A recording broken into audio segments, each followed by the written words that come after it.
বারুইপুরে BJP কর্মী খুনে গ্রেফতার, 24 ঘন্টার মধ্যে গ্রেফতার মূল অভিযুক্ত সহ 4। বিজেপির পঞ্চায়েত সদস্য সুজন মণ্ডল গ্রেফতার। রবিবার রাতে বিজেপি কর্মী বাপি প্রামাণিক খুন, ফোন করে বাড়ি থেকে ডেকে কুপিয়ে খুনের অভিযোগ। সরাসরি চলে যায় সহকর্মী অর্পণ রয়েছেন সঙ্গে। অর্পণ,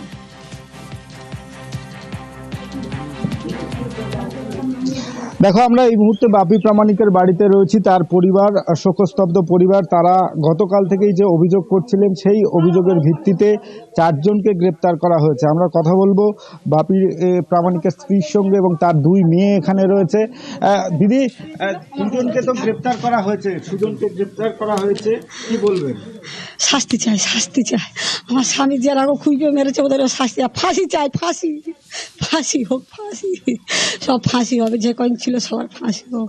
টিঙ্কর ছিল, সুজন ছিল, আমার ওই সোনার ছেলে ছিল, কনক ছিল, আর অদিত ছিল, সুজন ছিল। এত রাগ কেন আপনাদের উপর? আপনারা তো ছিলেন না এলাকায়। বিজেপি করতাম বলে আমার এদের ঘর ছাড়া চলে গেছিলাম বলে ওরা বললো যে ভালো হয়ে গেছে, পার্টি বাড়ি কোনো ঝামেলা ঝাঁটে হবে না। সুজন টুজন সব বলতো, আমার এসে গর্ব করতো যে এই সবার পার্টি। সুজন তো আপনাদের দলেরই। হ্যাঁ, ও তো ভাই তৃণমূলের লোক নিয়ে ঢোকাচ্ছিল বলে তার জন্য আমার সে বাড়ি সে বলতে বলে তৃণমূলের লোকগুলো সুজন ঢোকাচ্ছে। ওরা আবার টাকা অফার দিয়েছিল আমার স্বামী। কত টাকা অফার? তাই সে কতটা বার অতটা মনে নেই। তা আমাদের বাড়িতে এসে বলতো আমার টাকা পয়সা কোনো লাগবে না। সুজন বলছে ঠিক আছে সুজন, তুই কাজটা কিন্তু ভালো করছিস। তো বলছে বলো আমি আমার যেটা মনে হবে আমি সেটা করবো। এই নিয়ে রাগারাগি হয়েছে। আর সুজন ওখানটা ছিল, আমি সুজনকে সুজন ভাই ভাই ভাই ভাই আমি দেখছি, কিন্তু আমার এরকম করে ডাকলো, আমার দিকে আমাদের তাকালো না, ও চলে গেল। তুমি কালকে বলছিল কত টাকা বাবার কাছে বলেছিল? টিএমসির যে কর্মীরা আছে হচ্ছে ওরা কি তৃণমূল থেকে বিজেপিতে ঢুকতে? হ্যাঁ, ওরা নতুন করে তারা এই ঢোকার আগে ওরা অফার করেছিল বাবাকে, যেরকম হচ্ছে 10 লাখ টাকা দেব। হ্যাঁ, সুনীল ওর নাম, আর সুনীল ছিল, আর হচ্ছে সোনার ছেলে কনক, ওনারাও ছিল। 4-5 জন মিলে ওরা বাবাকে একটা অফার করে যে 10 লাখ হচ্ছে টাকা দেবো, আমরা আবার এতে বিজেপিতে ঢুকে যাব, আমরা সব মিলেমিশে থাকবো। বাবা বলছে টাকা তো আমি নেবো না। তা আমি 18 বছর ঘর ছাড়া হয়েছিলাম। এই এতদিন তাহলে আমি তো টাকা নিলে তো আগেই মিটমাট করে নিতে পারতাম। আমি জায়গায় টাকা নিয়েছি, তোমরা এত দুর্নীতি করেছো, আমি তোমাদের সাথে যাবো না। আমার বাবা রাজি হয়নি, হতে রাজি না হয় সুজনকে এই কথাটা বলে। সুজন তখন আমার বাবাকে আবার বলে যে ঝাবার হয়ে গেছে, হচ্ছে ওরা আসছে, ওদেরকে আসতে দাও, টাকাটা তুমি। এটা কে বললো? সুজন? হ্যাঁ, সুজন ওদেরকে আসতে দাও। আমার বাবা বলছে ঠিক আছে, ওরা যখন নেবে আমি তাহলে পার্টিতে থাকবো না, ওদেরকে যদি নিতে চাও আমি তাহলে থাকবো না, আমি তাহলে বার হয়ে যাব। এই নিয়ে বাবার মধ্যে পরিবারের অভিযোগ, অর্থাৎ পরিবার যে অভিযোগ করছে রাজ্যে পালা বদলের পর দীর্ঘদিন বাড়ি ছাড়া তিনি ছিলেন এবং রাজ্যে পালা বদলের পরই বাড়িতে ফেরেন বাপি। বিজেপি কর্মী খুন, বিজেপি আমলে বিজেপি কর্মী খুন, বিজেপি করায় 18 বছর ঘর ছাড়া ছিলেন। এই 18 বছর ঘর ছাড়া থাকার কারণ কি? কাদের জন্য 18 বছর ঘর ছাড়া থাকতে হয়েছিল এই বাপি প্রামাণিককে? অর্পণ,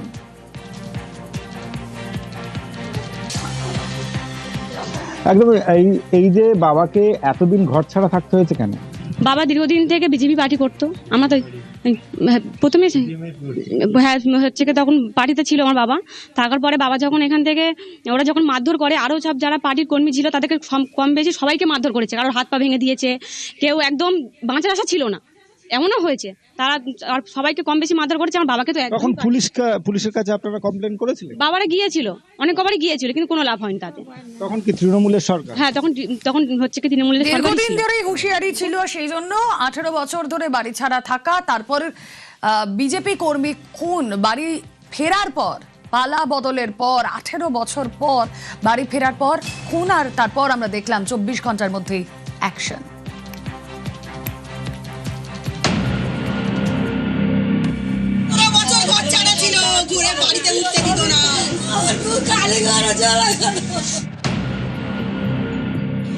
আঠেরো বছর ধরে ঘর ছাড়া পরিবারের দাবি, 4 মে রাজ্যে পালা বদলের পর বারুইপুরের বাড়িতে ফেরেন বিজেপি কর্মী বাপি প্রামাণিক। রবিবার রাতে বাড়ি থেকে ডেকে নিয়ে গিয়ে কুপিয়ে খুন। বিজেপির আমলেই বিজেপি কর্মী খুন। সব বিজেপির লোক ফোন করছে, আমাদেরই লোক ফোন করেছে, তখন ও বলছে বলে আমার ডাকছে আমি যাবো। বলতে গিয়ে খানিকটাই দূর গেল, ওরা সবাই তখন ওর খাবার ধরে নিল, ধুমধাম মারলো। ওই তো আমরা বিজেপি করি বলে, ওরা বিজেপি করি বলে 18 বছর আগে ছিল। আমি নিজের চোখে দেখেছি, আমি দেখেছি শাস্তি চাই। দক্ষিণ 24 পরগনার বারুইপুর, এখানকার উত্তর ট্যাংরাবেড়িয়ার বাসিন্দা বাপি প্রামাণিক। পরিবারের দাবি, বাপি দীর্ঘদিনের বিজেপি কর্মী। বিজেপি করায় বাম আমল থেকে ঘর ছাড়া, তৃণমূল জমানাতেও ফিরতে পারেননি। 18 বছর ঘর ছাড়া ছিলেন বাপি। রাজ্যে পালা বদলের পর ঘরে ফেরেন। পরিবারের এও দাবি, রবিবার রাতে বাড়িতেই ছিলেন বাপি। তাকে ফোন করে ডাকেন এলাকার এক বিজেপি কর্মী। এরপরেই তিনি বেরিয়ে যান। পেছন পেছন যান তার স্ত্রী। কিছুটা এগোতেই বাপির ওপর হামলা। অভিযোগ, স্ত্রীর সামনেই ধারালো অস্ত্র দিয়ে কোপানো হয় তাকে। আশঙ্কাজনক অবস্থায় নিয়ে যাওয়া হয় বারুইপুর মহকুমা হাসপাতালে, কিন্তু বাঁচানো যায়নি। হামলায় পরিবারের অভিযোগের তীর স্থানীয় হাটদহ গ্রাম পঞ্চায়েতের বিজেপি সদস্য সুজন মণ্ডলের দিকে। না, টার্গেট বলতে সবাইকে টার্গেট করেছিল। সবাই ওখানে ছুট মেরেছে, যাকে পেয়েছে সামনে তাকেই মেরেছে। টার্গেটটা করেছে ওনারা উনি অনেকদিন আগে থেকে বিজেপির কর্মী, বিজেপির সক্রিয় কর্মী, বিজেপিটা করে, সেই জন্য ওরা খুব টার্গেট। সুজন আমাদের এখানে সদস্য, বিজেপির সদস্য। ও ছিল? হ্যাঁ, ও ছিল না স্পটে, কিন্তু ও জড়িত আছে। সুজন মণ্ডলকে অনেক আগে দল করে দিয়েছে, বহিষ্কার করে দিয়েছে। না, সেটা আমি যতটুকু জানি ও তৃণমূলের আশ্রিত। দল যাকে বহিষ্কার করে দেয় তার সঙ্গে দলের কোনো সম্পর্ক থাকে না, এটা পরিষ্কার। এখন এটা অনেকেই রং লাগাচ্ছে, আমি জানি না সে জড়িত কিনা। বিজেপির মধ্যে তীব্র দ্বন্দ্ব চলছে। বিজেপির বিভিন্ন জায়গায় প্রকাশ্যে মারামারির ফুটেজ আসছে।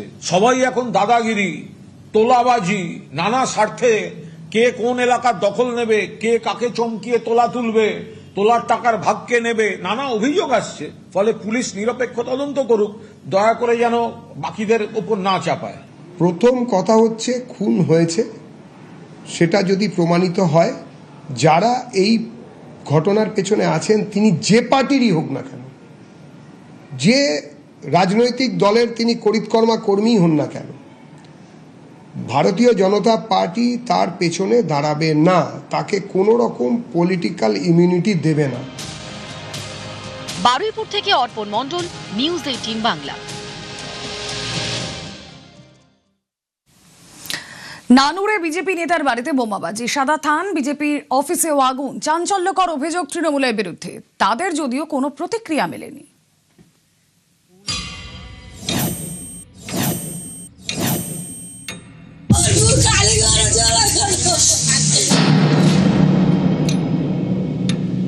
দক্ষিণ 24 পরগনার বারুইপুরে বিজেপি নেতাকে বাড়ি থেকে ডেকে নিয়ে গিয়ে খুন। বীরভূমের নানুরে বিজেপি নেতার বাড়ি লক্ষ্য করে বোমা। নানুরের তিলুটি গ্রামের বাসিন্দা রসময় দাস বিজেপির নানুর 1 নম্বর মণ্ডলের সাধারণ সম্পাদক। রবিবার গভীর রাতে তার বাড়ি লক্ষ্য করে বোমাবাজি করা হয়। বিজেপি নেতার বাড়ির সামনে সাদা থান, ধূপ, মালা।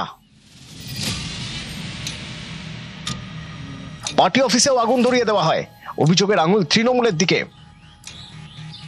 আনুমানিক 1:30টার পরে আমাদের এখানে দরজাতে বেশ কয়েকটা বোম বাস্ট হয়। আমার যেটা ছোট্ট মতো পার্টি অফিস ছিল, সেই অফিসটাকে পুড়িয়ে দিয়েছে। আর বাইরের দিকে এসে দেখি একটা কি দুটো বোম না ফেটে পড়েছিল, মানে ফাটেনি। কি আমার দরজার পাশে একটা লাইফ থ্রেট, একটা লেটার, তার সঙ্গে সাদা থান কাপড়, ফুলের মালা, এইগুলো পড়ে রয়েছে। বিজেপির দাবি, ঘটনার সূত্রপাত কয়েকদিন আগে। এলাকায় জলের জন্য সাবমার্সিবল পাম্পের ইলেকট্রিক বিল মেটান স্থানীয়রা। বাড়ি বাড়ি গিয়ে সেই টাকা কারা তুলবে, এ নিয়ে কয়েকজন তৃণমূল নেতার সঙ্গে বিজেপি নেতার রসময় দাসের ঝামেলাও হয়। এরপরেই রবিবার গভীর রাতে বিজেপি নেতার বাড়িতে হামলা, বোমাবাজি। অভিযোগ, রাস্তায় পড়ে থাকা বোমা বিস্ফোরণে আহত হন এক ব্যক্তি। সোমবার সকালে এলাকায় যায় নানুর থানার পুলিশ। উদ্ধার হয় একটি তাজা বোমা। এই ঘটনায় তৃণমূলের বিরুদ্ধে অভিযোগ উঠলেও তাদের কোনো প্রতিক্রিয়া মেলেনি। বীরভূম থেকে ইন্দ্রজিৎ রোজ, নিউজ 18 বাংলা। বজবজে বিজেপি নেতার বিরুদ্ধে তোলাবাজির অভিযোগ। অভিযুক্ত বিজেপি যুব মোর্চার সভাপতি সুরজিৎ পারুই। 2 লক্ষ টাকা না দেওয়ায় ব্যবসায়ীকে মারধরের অভিযোগ। তৃণমূল আমলে ব্যবসায়ীর জমি দখলের অভিযোগ। বদলের বাংলায় জমি ফিরে পেতে ব্যবসায়ী মরিয়া।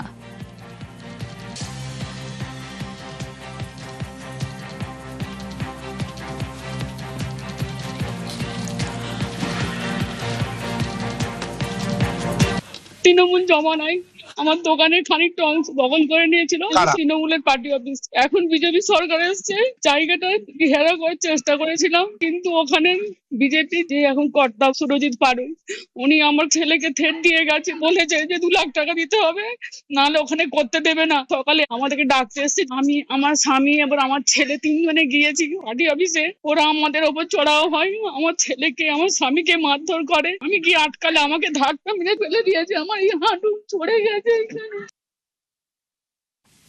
তোলাবাজি মারধরের অভিযোগ অস্বীকার বিজেপি নেতার। প্রমাণ হলে আত্মসমর্পণেও রাজি বলে মন্তব্য। পিডব্লিউডির জমি দখলের পাল্টা অভিযোগ বিজেপি নেতার।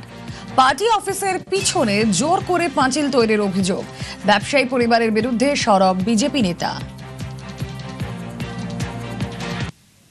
আপনার বিরুদ্ধে অভিযোগ আপনি নাকি ওদেরকে মারধর করেছেন এবং 2 লক্ষ টাকা দাবি করেছেন। যে কথাটা বলেছে এটা ভুল তথ্য। কোথাও যদি প্রমাণ থাকে আমি নিজে যে স্বইচ্ছায় থানায় গিয়ে স্যালেন্ডার করি। পার্টি অফিসের পেছনে 4 ফুট পেছনে জায়গা ছিল, ওই জায়গাটা জোরজবস্তি করে রাতারাতি ভেঙে তাকে পাঁচিল দিয়েছে। ওরা বলছে ওদের জমি ছিল। আমি বলছি ওদের জমি ছিল, ওনাদের কাগজটা দেখা, প্রশাসন আছে, প্রশাসনকে কাগজটা দিয়ে তারপরে তো কাটতে পারত। বিগত দিন ধরে আমরা দেখে আসছি এটা একটা অটো ইউনিয়ন অফিস। 4 তারিখের পর 3 মাস সরকার চলছে, 3 মাসের মধ্যে এই সপ্তাহে টাইম হলো, যখন কেউ ছিল না, সব দিঘায় ফিগায় গেছিল। উনি তো প্রশাসনের দ্বারস্থ হতে পারতো, প্রশাসনকে জানাতে পারতো, প্রশাসনের সঙ্গে হেল্প নিতে পারতো, আমরাও সহযোগিতা করতাম। এবার চিঠি দিয়ে সতর্কবার্তা শ্রমিকের। জেলায় জেলায় চিঠি বিজেপি রাজ্য সভাপতি। তোলাবাজি বন্ধ করতে সতর্কবার্তা শ্রমিকের। দুর্নীতি তোলাবাজির সঙ্গে কোনো আপোষ নয়। তোলাবাজিতে যুক্ত হলে দল দায়িত্ব নেবে না বলে উল্লেখ রাজ্য সভাপতির। আগেও প্রকাশ্যে একাধিকবার বার্তা দিয়েছেন শ্রমিক ভট্টাচার্য। আমাদের দলের নাম নিয়ে কিছু মানুষ বিভিন্ন জায়গায় তোলাবাজির চেষ্টা চালাচ্ছে। মুখ্যমন্ত্রী শুভেন্দু অধিকারী কঠোর হাতে প্রশাসনিক স্তরে সেটা ব্যবস্থা নিচ্ছে। আমরাও দলের পক্ষ থেকে সাংগঠনিকভাবে যেটা করার করছি। বিচ্যুতি 2-1 জায়গায় আছে, কিন্তু কোনো বিচ্যুতিকে দীর্ঘদিন মানা যাবে না। সরকারের নীতি এ ব্যাপারে 0 টলারেন্স। আজকে আমরা 207 এই শরীরী ভাষা নিয়ে যদি আমাদের দলের কেউ নেমে পড়ে ময়দানে, তাহলে পরিণতি কিন্তু অত্যন্ত বিপজ্জনক হবে। যে অনাকাঙ্ক্ষিত ডিম থেরাপি শুরু হয়ে যাবে, সেই ডিম কিন্তু ঘুরে অন্যদিকেও পড়তে পারে। এটা প্রত্যেককে মনে রাখতে হবে, আমার দলকেও মনে রাখতে হবে। আর যারা নতুন নতুন আমাদের দলে এসে গেছেন, হঠাৎ তাদের মধ্যে একটা নতুন কিছু করার, নতুন কিছু পাওয়ার চিন্তা ভাবনা এসে গেছেন, সেই সনাতনীরাও একটু সাবধান হবেন, কারণ ডিমের অভিমুখ বদলাতে বেশিক্ষণ সময় লাগবে না। আর এবার তোলাবাজি বন্ধে জেলায় জেলায় চিঠি, সতর্কবার্তা বিজেপি রাজ্য সভাপতি। কি বলছেন দিলীপ ঘোষ? পার্টির প্রেসিডেন্ট পার্টিকে ঠিক রাখার জন্য যা দরকার করছেন, ব্যাপারটা আমার জানা নেই, কারণ আমি সংগঠন দেখি না, আমি সরকার দেখি। এখন তো চিন্তাভাবনা চলছে যে ধরনের সমস্যা বর্তমান পরিস্থিতি হচ্ছে তার সমাধানের জন্য রাস্তা বার করছে পার্টি। তো যেটা ঠিক মনে করছেন তারা সেটা ঠিক করছেন। নিচু স্তর কেন, উপর স্তরেও দুর্নীতি হয়। দুর্নীতি ছাড়া পশ্চিমবাংলায় রাজনীতি হয় নাকি? তো আমরা সেই পঙ্কিল আবর্তের মধ্যে রাজনীতি করতে নেমেছি।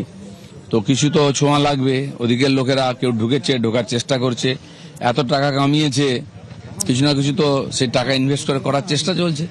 পার্টি সতর্ক থেকে তার রাস্তা বার করছে যাতে এই ধরনের ঘটনা না ঘটে। খবর দিনভর এবার যে খবরে নজর, ফের সোহম চক্রবর্তীর বিরুদ্ধে থানায় অভিযোগ। কিন্তু সোহমের বিরুদ্ধে কি অভিযোগ, কি করেছেন সোহম? সোহমের বিরুদ্ধে অভিযোগ কাঠমিস্ত্রিকে মারধর করেছেন তিনি। তৃণমূলের প্রাক্তন বিধায়ক, তার বিরুদ্ধে থানায় নালিশ। কথা বলবো, রাজীব প্রতিনিধি রয়েছেন আমাদের সঙ্গে। রাজীব, সোহম চক্রবর্তীর বিরুদ্ধে নালিশ কে করলেন এবং কেন করলেন? অভিনেতা তথা তৃণমূল কংগ্রেসের প্রাক্তন বিধায়ক সোহম চক্রবর্তীর বিরুদ্ধে এক কাঠমিস্ত্রিকে মারধর এবং মোবাইল ফোন কেড়ে নেওয়ার অভিযোগ ওঠে এবং কাঠের মিস্ত্রি রাজকুমার শর্মা সোহম চক্রবর্তীর বাড়িতে একটি ফার্নিচার বানানোর জন্য কন্ট্রাক্ট পায়। সেই কন্ট্রাক্টে প্রথমে তাকে 30,000 টাকা অ্যাডভান্স দেওয়া হয়। কাজ যখন শেষ হয় সেই কাঠমিস্ত্রি যখন তার বকেয়া টাকা চায় তাকে আজ নয় কাল দেবো বলে তাকে ঘোরাতে থাকে। গত রবিবার সোহম চক্রবর্তীর সিকিউরিটি গার্ড তাকে ফোন করে বাড়িতে আসার জন্য বলেন। সেই মতন গতকালকেই ওই কাঠমিস্ত্রি যখন বাড়িতে যায় সোহম চক্রবর্তী তাকে সেখানে দীর্ঘক্ষণ বসিয়ে রাখা হয়। তারপর সে যখন তার বকেয়া টাকা চায় তখন তাকে বলে যে তাকে কোনো টাকা দেওয়া হবে না। এরপর তাকে মারধর করে, হুমকি দেয় এবং তার মোবাইল ফোন কেড়ে নেওয়ার বলে অভিযোগ। ইতিমধ্যেই সোহম চক্রবর্তীর বিরুদ্ধে বেহালা থানায় কিন্তু ওই কাঠমিস্ত্রি ওই অভিযোগ জানিয়েছেন এবং গতকাল যখন অভিযোগ জানা হয় তারপরে যখন সোহম চক্রবর্তীর সঙ্গে আমরা টেলিফোনে যোগাযোগ করি তখন কিন্তু কোনোভাবে কিন্তু সোহম চক্রবর্তী কিন্তু ফোন রিসিভ করেননি।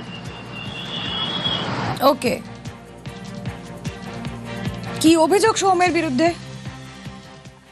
আমার ওনার সাথে কন্ট্রাক্ট হয়েছিল 55,000 টাকায় শুধু ওয়াল ক্যাবিনেট আমার 80% কমপ্লিট হয়ে গেছে। তারপরে উনি আদার্স কাজ আর সাথে ওর সাথে অ্যাড করে দিয়েছে। সেই বিলটা গিয়ে দাঁড়িয়েছে আপনার 79,800।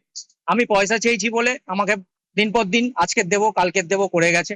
এখন দাদা নেই, পরে ডাকছি ফোন করে, এই করে করে আজকে 3.5 মাস হয়ে গেছে। তো ওর সিকিউরিটি গার্ড আমাকে ধমকি দেয়, বাড়ি থেকে তুলে আনবো, মারবো, ধরে এই করবো ওই করবো। আমি বলার মধ্যে বলেছি স্যার দেখুন আমি তো গরিব মানুষ, আমাকে মেটেরিয়াল কেনার পয়সা না দিলে আমি কাজটা করবো কোথা থেকে?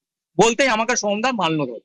আমার ফোনটাও কেড়ে নিয়েছে, বেরোতে দেয়নি। সিকিউরিটি গার্ডদের বলে রেখেছিল ওকে বেরোতে দেবে। সোম আমার গায়ে হাত দিয়েছে, আমাকে মানে ঠেসে লিফটের গায়ে ঠেলান দিয়ে ঘুষি মারতে গেছিল, আমি হাত বাঁচিয়ে নিয়েছি, আমার মুখ ফেটেছে।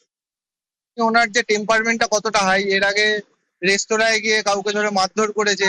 উনি একজন সাধারণ নাগরিক হিসাবেও না, উনি একজন অ্যাক্টর, উনি তৃণমূলের বড় মাপের নেতা।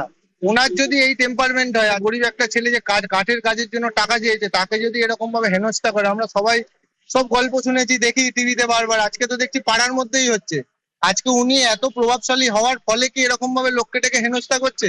আজকে একবার পাবে করে যে এখন বাড়িতে ডেকে করছে ব্লসম কান্ট্রিতে, দুদিন পর কি শোনা যাবে কি অন্য জায়গায় থানায় বা বাইরে ডেকে এরকম ভাবে অত্যাচার করবে? এগুলো তো মেনে নেওয়া যায় না।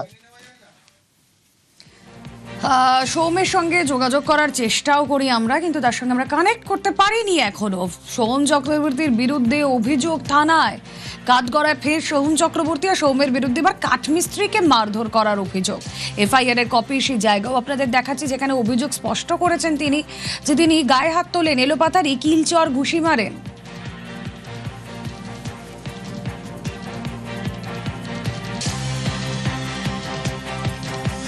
দিলীপ ঘোষ কি বলছেন? এর আগেও তো কমপ্লেন হয়েছিল ওনার নাম এই ধরনের ব্যাপারের জন্য। তো একজন সেলিব্রিটি উনিও একদিকে, তারপরে জনপ্রতিনিধি, এ ধরনের কমপ্লেন না আসে সেভাবে সতর্ক থাকা উচিত। সমাজ আপনাদেরকে দেখে, বিশ্বাস করে, আস্থা রাখে, সে অনুযায়ী ব্যবহার। কোনো মিস্ত্রি যদি কিছু করে তার বিরুদ্ধে অন্য ব্যবস্থা নিতে পারবে, নিজেকে এইভাবে না করেই ভালো। টাকা চাইতে গেলে মারবে, তো এই ধরনের লোকজন কেন সমাজে? তারা আবার জনপ্রতিনিধি হবে, চিন্তার বিষয় আছে। এর আগেও প্রাক্তন বিধায়কের বিরুদ্ধে নানা অভিযোগ ওঠে। আবারও কাঠগড়ায় সোহম চক্রবর্তী, প্রাক্তন তৃণমূল বিধায়ক, তার বিরুদ্ধে কাঠমিস্ত্রিকে মারধর করার অভিযোগ।